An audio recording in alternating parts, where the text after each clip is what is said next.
Good afternoon, everybody.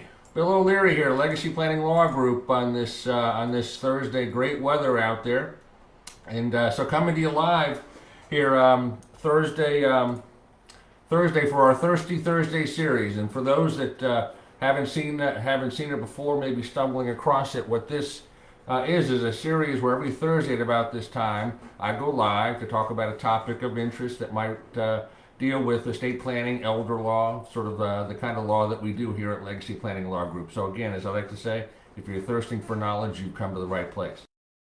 Topic is, does an estate plan need to change because of the new administration? So with the new Biden administration, a lot of changes are going to be coming down the pike. One of those changes is going to deal with taxes, okay? And those changes are going to sort of run the gamut. They're going to probably, from what we're hearing, include increasing the highest tax rate, dealing with capital gains, taxing capital gains more, and maybe increasing the corporate tax rate. What I want to focus on is how the sort of the new Biden tax plan, and again, we don't know the specifics yet, but sort of what we're hearing through the rumor mill, how it might affect estate planning. Okay, and so there is a type of tax that estate planning involves called a transfer tax. So what is a transfer tax? A transfer tax is a tax that is imposed when assets or property are transferred, when they're transferred and money is not being received in return. That is an example of selling something. Okay, I'm not talking about a sale transaction, but I'm talking about a transfer where nothing is received in return. So, what is the current transfer tax situation? The current law went into effect in 2017, a part of the Trump administration tax plan that Congress approved and Trump signed, called the Tax Cut and Jobs Act. And what that did with respect to the transfer tax is it greatly increased the exemption that we all have. What does that mean to have an exemption? Okay, think of it this way. When each one of us is born, we're still in the hospital, and in walks a visitor, and that visitor is Uncle Sam. And Uncle Sam will hand each baby a coupon. And that coupon says this: if you, newborn baby, give away a certain amount of money and assets, and if the total of that is under a certain amount, under the coupon amount, then you're good. There's no need to pay any tax to the government, okay? And so what that coupon says under current law is that what you do at the time of your death is that you add up two buckets, if you will. Bucket number one is the amount of money, the value of assets that you transferred away while you were still alive. Those are called gifts. So whatever the total of that is, okay, you put it in bucket number one. Bucket number two is the total amount of money and assets that you transferred at your death through a will or a trust, through your estate. Okay? Add both of those together. And if the total of both of those is under the coupon amount, then there is no estate tax that is due. That's what the tax that's assessed on an estate that's really big, that's what it's called, an estate tax. So as long as the combination of both buckets is below that coupon amount, you're okay. That's what we call a unified tax exemption. The gift tax exemption and the estate tax exemption are unified. They're together. Well, what's the amount of that coupon right now? Well, in 2021, it sort of goes up each year. In 2021, the amount is, for an individual, $11.7 million. That's a lot, $11.7 million. So as long as a combination of what you gave away while you were alive plus what you passed at death, total of that is less than $11.7 million when you die, no estate tax. Good to go. And if you're a married couple, you get to multiply that by 2. So that would be $23.4 million. Okay, that's a concept called portability. So basically, when the first spouse passes away, that entire sort of coupon amount of $11.7 million can be transferred over to the surviving spouse, and then he or she has double the amount to work with. Okay? Now, those exemption amounts, those very high exemption amounts, the $11.7 million, under current law is scheduled to what's called sunset at the end of 2025. Basically, go away, and then it reverts back starting in 2026 to, instead of an $11.7 million amount, back to $5 million based on the number that existed in 2017, but then as indexed for inflation. So you take that $5 million starting in 2017 and you index it each year to what it would be worth with inflation index in 2026. People are predicting it'd be between $7 and $8 million. Okay? That's the current law. Also, under the current law, let's say that an estate is worth more than that coupon amount, and an estate tax has to be paid. Well, what's the tax rate? 40%. 40% of any excess above the coupon amount has to be paid to the government by way of an estate tax. Now, what do we think the Biden administration proposal will be? Well, we think, with respect to the coupon amount, the exemption, they remember I said that you've got two buckets: the amount of money that you give away during life and the amount of money you give away at death. You combine them together. So under current law, they're sort of combined. Under the Biden tax proposal, as we think it's going to be, they're going to be separated out. They're going to be decoupled. And so the exemption amount for what you can give away while you're alive is going to go down to $1 million, and what you can give away at death will go from $11.7 million down to $3.5 million. That's sort of the best guess. Okay? So what you can give away at death would now, your coupon amount is going to be shrinking substantially down to 3.5. Okay? We think that this concept of portability, where you can add both spouses' coupon amounts together, we think that's going to survive. We don't think that's going to. I haven't seen anything written, even during the campaign or since he got elected, that that's going to go away. But still, it's a sizable reduction. Now, that said, most people still at that lower coupon amount are not going to have much of an estate tax problem. Now, what's interesting is, if this change is made, it will be made sometime in this calendar year, I'm sure. Congress can make it retroactive to January 1. So let's say they don't, get around to passing the law until late summer, early fall. They can say this law is retroactive to January 1 of this year, so that somebody that dies, let's say, in March of 2021, even though the law doesn't get passed until September, if it's made retroactive to January 1, then that deceased person's estate is going to get caught up in the new law. So that's just something to be looking out for. Also, under the Biden tax proposal, that he would increase the estate tax from 40% to 45%. So again, if the estate is above that coupon amount, be looking at a 45% tax rate instead of 40.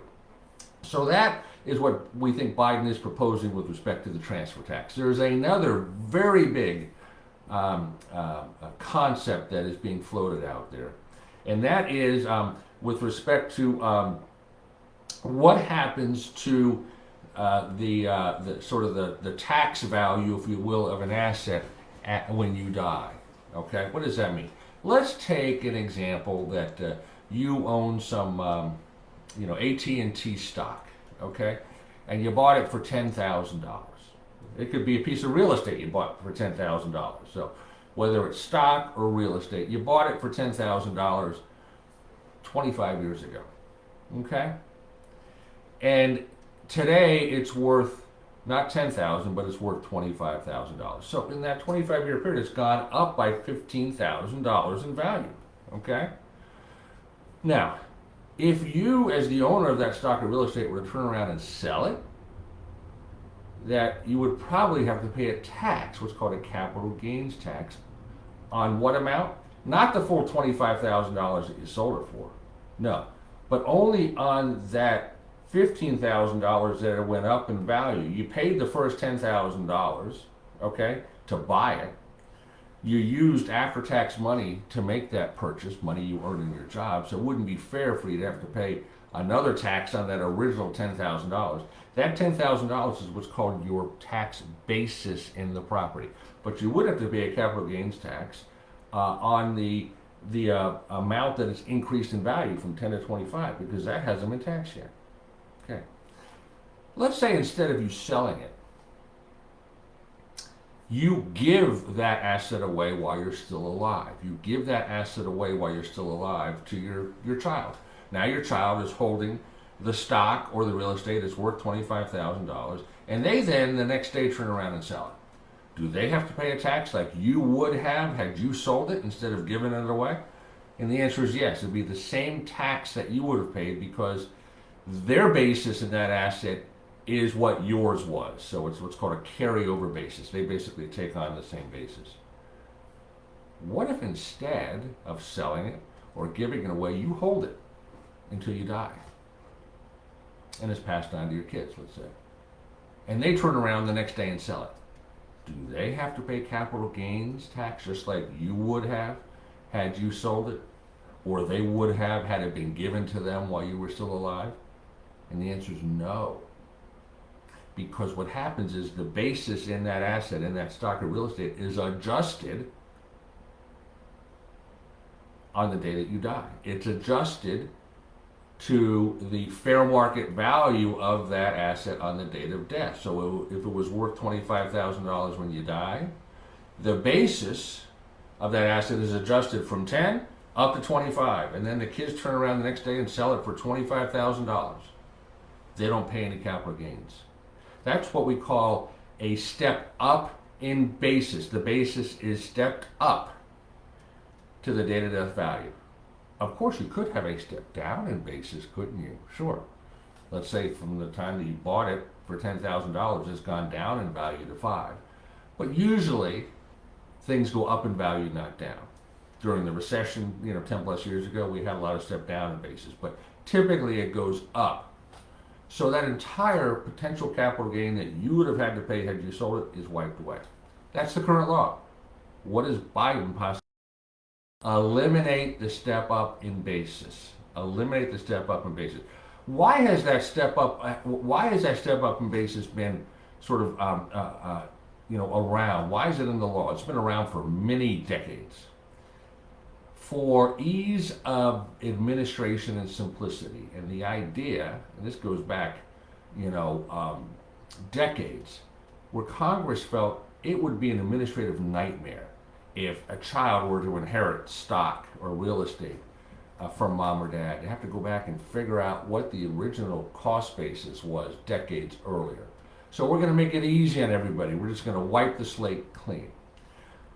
Well, the thinking now is, particularly with stocks and securities, that with electronic accounts and transactions the way they are, it's much easier today to track, tax basis than it was many decades ago. But here is where everyone really needs to be potentially concerned about this. The estate tax changes I was talking about, even though the coupon amount is going to go down, it still is going to impact just a small percentage of people. But this change in the tax basis is going to affect all of us, even middle income, lower income people that maybe have owned stock for a long time and are passing that to the kids. The heirs are going to be stuck with a capital gains tax problem. That's going to impact everybody. And what really bothers me, so it's going to be 30 seconds of On My Soapbox, you're going to see the administration focus on the estate tax, okay? Because they'll know that most people don't know that most people aren't caught up in the estate tax. They're not going to focus on at all, and the media is not going to focus on at all, this change in the step up in basis rule.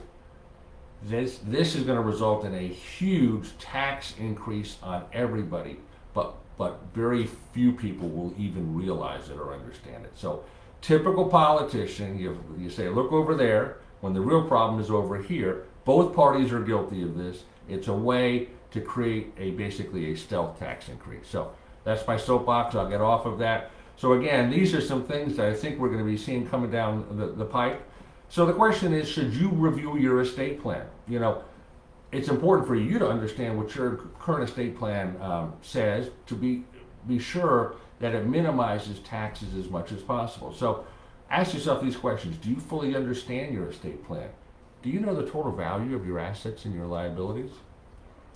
Do you know if there's going to be an estate tax for your heirs? Do you know if your heirs are going to have a capital gains tax problem?